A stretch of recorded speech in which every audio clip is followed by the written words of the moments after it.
guys, I'm back with a new video on Rob's TV, and today's video is about Asia's next big economies. It talks about four major economies, where there is India and Bangladesh too. So as you know, this channel is about India and Bangladesh as well as other Asian countries. So I'm going to dive into this as to see what is this video talking about. And uske pehle main itna bol this, many people who have not subscribed to this channel, please subscribe. As you know, I have told you again and again, if you don't subscribe to this channel, the reach of the channel will get very minimal. Like the next video I publish, it will not go to you. So please subscribe and like content if you are liking it, and do help this channel to grow. Just ring the bell button to get the notification after when I just give a new video. So please subscribe to the channel, it helps a lot, and it will help the channel to reach to new audiences. It doesn't cost you anything, but it costs a lot to me. Without any further ado, on the 1, 2, 3.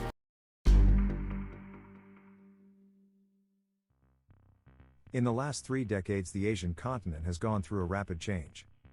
We have seen economies achieving unbelievable growth. There are countries which have achieved prosperity like the West. Yet there are many developing countries who are on the verge of this kind of growth.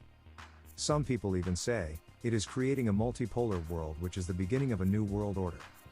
So without further ado, let's explore these nations, and see what they have so special. Let's start with Vietnam. Most people remember this country because of its horrifying history of wars and conflicts. But nowadays Vietnam is on the top of the news because of its unbelievable economic progress. There was a time in the 80s and 90s, when the country's per capita income was estimated to be between $200 to $300 per year. Cut to today, this per capita income has been around $2,800. This change started in 1986 when Vietnam launched a political and economic innovation campaign, called Doi Moi. This reform was aimed to restructure the centrally planned economy into a socialist-oriented market economy. Slowly after that, they invested in human development and infrastructure programs, and foreign investment started to come in. Soon Vietnam became a hub for foreign investment and manufacturing in Southeast Asia. Japanese, Korean, as well as American companies started to invest in the country. Today Vietnam is the largest exporter of clothing in the region and the second largest exporter of electronics. At the same time, international trade agreements also played a key role in their growth over the last 20 years. In 1995, Vietnam joined the ASEAN Free Trade Area. In 2000, they signed a FTA with the US, and in 2007 they joined the World Trade Organization. Also, trade agreements with China, India, Japan, and Korea, and just last year, the amended Trans-Pacific Partnership, which went into effect, is helping the country to climb up in the value chain of the world economy. Moreover, the country's got the advantage of China Plus One strategy of many multinational companies. All of this has helped Vietnam become one of the favorite destinations to do business. Now let's head to India. Like Vietnam, India also came with a lot of struggle and political turmoil in the past. Even 30-40 years after its independence, India did not grow significantly. The real changes in the Indian economy started in 1991. When the country opened up its economy and moved away from the Soviet-era plan model. India's journey has been amazing, from $288 billion in 1992 to a $3 trillion economy today. The reforms helped the country to shift from an agriculture-based economy to an industrial and service-based one. Unlike Vietnam, India's growth has mostly came with the services and IT sector in the country. Over the past 60 years, the contribution of service industry in India has increased from a fraction of the GDP to approximately 56%. This is because India has a high population of skilled, English-speaking, and educated people, and is a great place for doing business. That's why the country has built many companies in the telecommunications, IT, and software industries, which have played a key role in generating better job opportunities. The business process outsourcing is a well-known industry in India. BPOs are the fastest growing segment of the ITES industry in India, thanks to economies of scale, cost advantages, and competency. This makes the service sector a backbone of the Indian economy. At present, the country is looking to be a manufacturing hub in electronic and other engineering goods. New government policies are encouraging the manufacturing sector, and they are attracting a lot of foreign companies to set up factories in India. Sure, we agree that India still has a lot of problems to deal with, such as high inflation, bureaucracy issues, bad labor laws, and corruption. Yet with all these problems, India has achieved remarkable growth, and we hope this trend will continue in the future. And if it does, India might be a $5 trillion economy in the next 5 years. Now let's talk about Bangladesh. This is a country that was once called a basket case. Today it is one of the fastest growing economies in South Asia. Born out of war, Bangladesh has come a long way from its early days. This country has seen unprecedented economic growth in the past couple of decades, with average economic growth of 7% in the last 11 years. Its GDP rose from $100 billion in 2009 to almost $303 billion in 2019. That's a massive 200% increase in 10 years. This has happened because the government abandoned the nationalization policy and gave opportunity to private sector participation in the economy. Many state-owned enterprises have been privatized, like banking, telecommunication, media, aviation and some other industries. But there is another reason for Bangladesh's economic growth. And that is the garment industry. Their garment industry has grown massively in recent times. Bangladesh has become the second largest manufacturer of the ready-made garments. Garment exports account for 84% of their total exports. One of the reasons Bangladesh has been successful in capitalizing on the garment industry is the huge labor force of the country. Also, the industries here are benefited from custom-free access to many Western countries. This happened because many nations removed the export duties for least developed countries, and Bangladesh being one of them benefited from it. This makes their products more competitive. Beside the garment industry, the country is betting on pharmaceutical and IT industries in the future.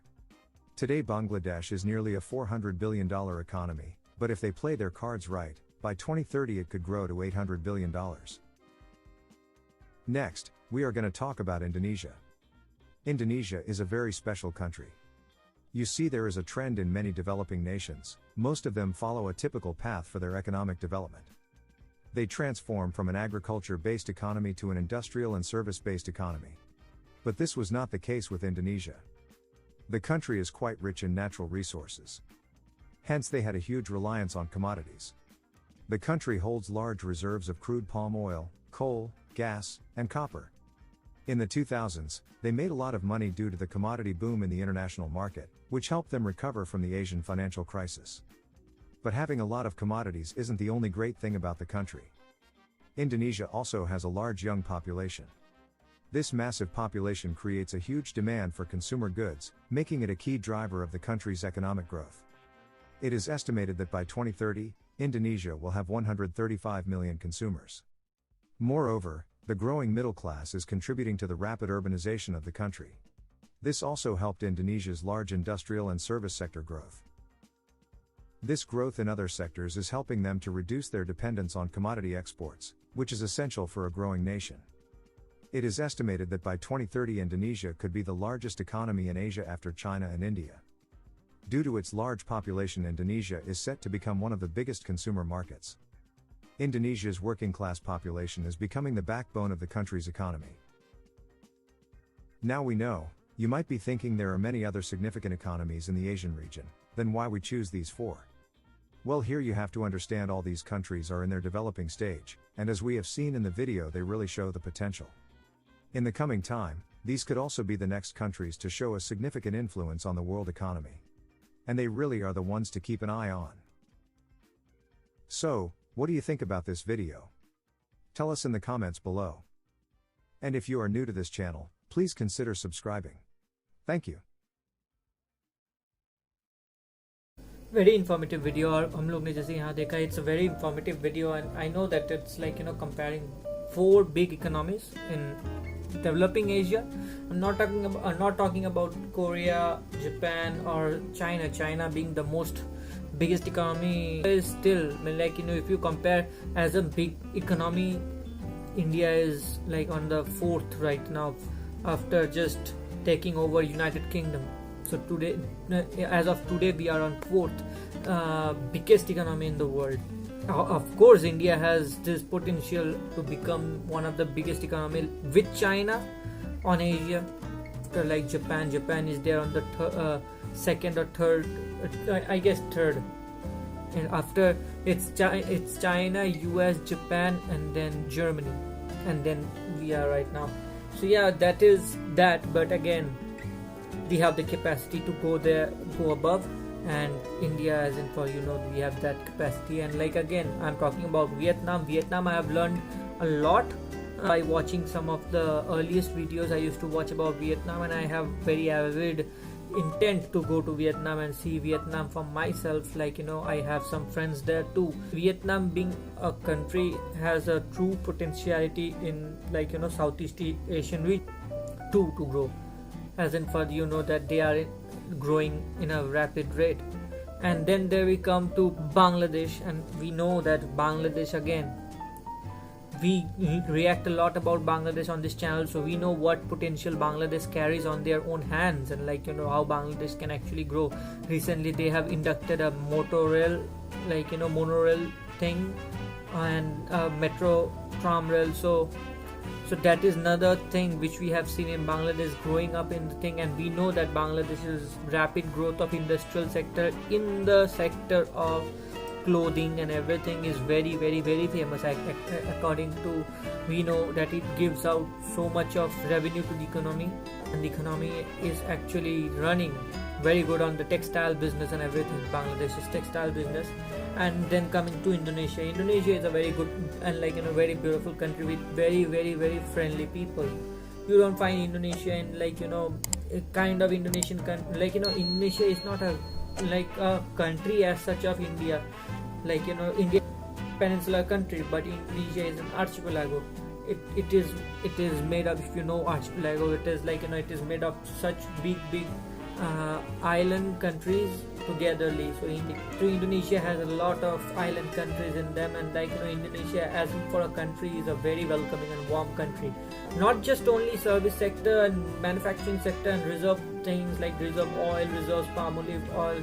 Asia also has a very good and avid tourism sector, where people you have come across many names in Indonesia which is avid, and one of those is Bali, Indonesia.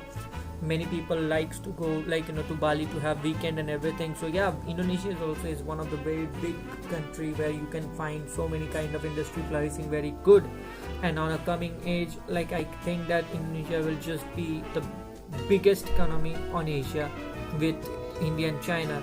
Saying that, this video was very informative according to me, because I got to know so many prospects of different countries like Bangladesh, India, Vietnam and Indonesia. And I'll just tell you one thing only, that we as a Asian countries and other countries like China, Japan, Korea, countries like us in Southeast and the South region of Asia, we as an Asian country do have a very lot of superpowers. I think that we have this capability of becoming a very good superpower, and yes, that is what it is. Significantly, we have these things. We will grow one day, and I think that will be a very big era, the Asian era. How do you like the video? Please like and subscribe to the video if you like it, and please show your support to this channel, guys. I'll bring you new videos every day to learn more about other countries and to make you learn also more about other countries. So please subscribe to this channel, ring the bell button, and do support to grow to the 1000 subscriber mark, which is most important to this channel. So please like and subscribe, and do comment on the below what you want me to see after this video. 8%, if you want anything, just I'll do react to your suggestions, so please do that. I'll meet you on the next video. Till then, this is Rob signing off from Rob's TV, and here. Comme autrefois.